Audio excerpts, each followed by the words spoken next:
जिन्होंने जिसको मानव ने बनाया, और प्राकृतिक संसाधन जिसको परमात्मा ने बनाया। दो तरह की सृष्टि है, जल सृष्टि, चेतन सृष्टि। तो हमारे अरविंद बाबा कहा करते हैं, ओ नर्तनधारी जीने मरने की अधिकारी। ओ नर्तनधारी किसको कहा? जो इस मनुष्य का शरीर का चोलापन आया हुआ है उसको कहा, दूसरे को नहीं कहा। 84 लाख योनियों में बहुत सारा जीव है, लेकिन उसको परमात्मा ललकारते नहीं है। किसको ललकारा? इस चेतन सृष्टि को। क्यों? एक यही साधन है, यही मशीन है।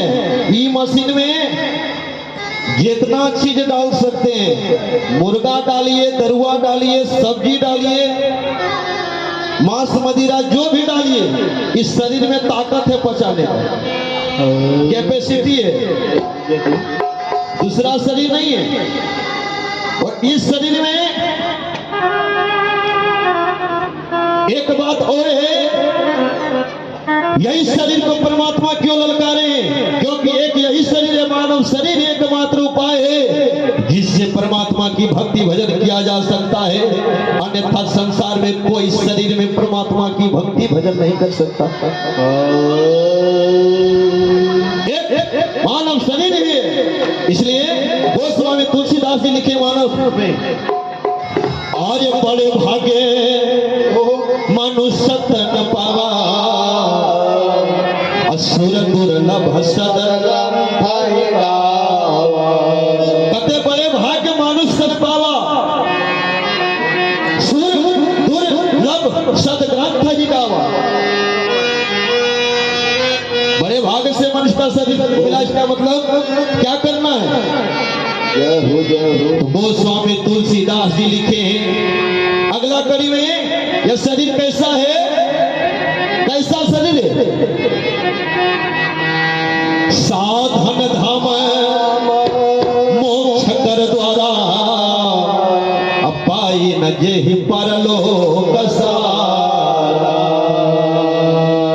यही एक शरीर है जिससे परमात्मा की भक्ति भजन कर सकते हैं। साधन का धाम मोक्ष का द्वार है। इसे स्वर्ग की प्राप्ति हो सकता है, मोक्ष की प्राप्ति हो सकती है, अन्यथा दूसरा शरीर से मोक्ष की प्राप्ति नहीं हो सकती। इसलिए गोस्वामी तुलसीदास जी कहते, साधन धाम मोक्ष कर द्वारा, पाई न जेहि परलोक सवारा। भगवान का बाप का औकात नहीं है कि मनुष्य को मोक्ष की प्राप्ति दे दे। मनुष्य को जब मोक्ष की प्राप्ति कब होता है? जब वो अपने कर्तव्य से आगे बढ़ता है और विषयों को छोड़ करके भजनों में लीन रहता है, उसको अपनाता है, तब जाकर के उसको मोक्ष की प्राप्ति होती है। हम लोग तो कौन खेत का मूली है, हम लोग का कोई गारंटी नहीं है। राजा दशरथ के यहाँ भगवान एक नहीं 4 अंश में प्रकट हुए, 4 अंश में। जय हो जय हो। राम लक्ष्मण भरत शत्रुघ्न। राजा दशरथ के यहाँ भगवान 4 अंश में प्रकट हुए, लेकिन क्या हुआ? अरे राजा दशरथ आग न पाए, राम जिनकर बेटा।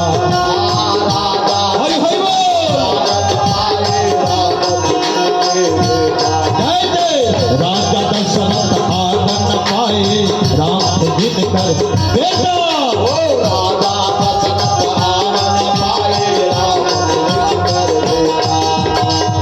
राजा दशरथ भगवान के पिता कहलाए।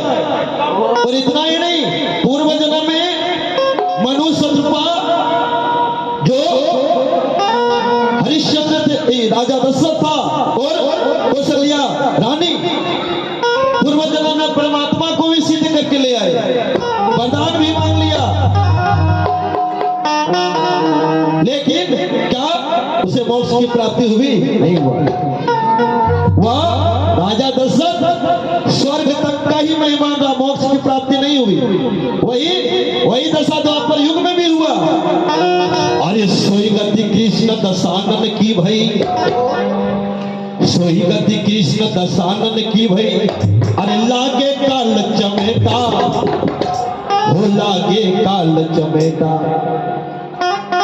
अरविंद कहे किस्मत है मेरी, रात छठी के लिखनवा, लगनवा में परनवा, पवनवा डोला।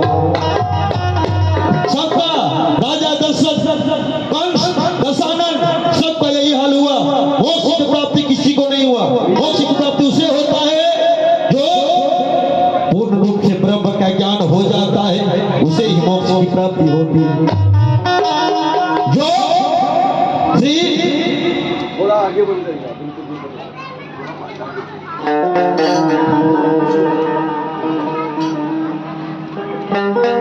मोक्ष की प्राप्ति होता किसको है?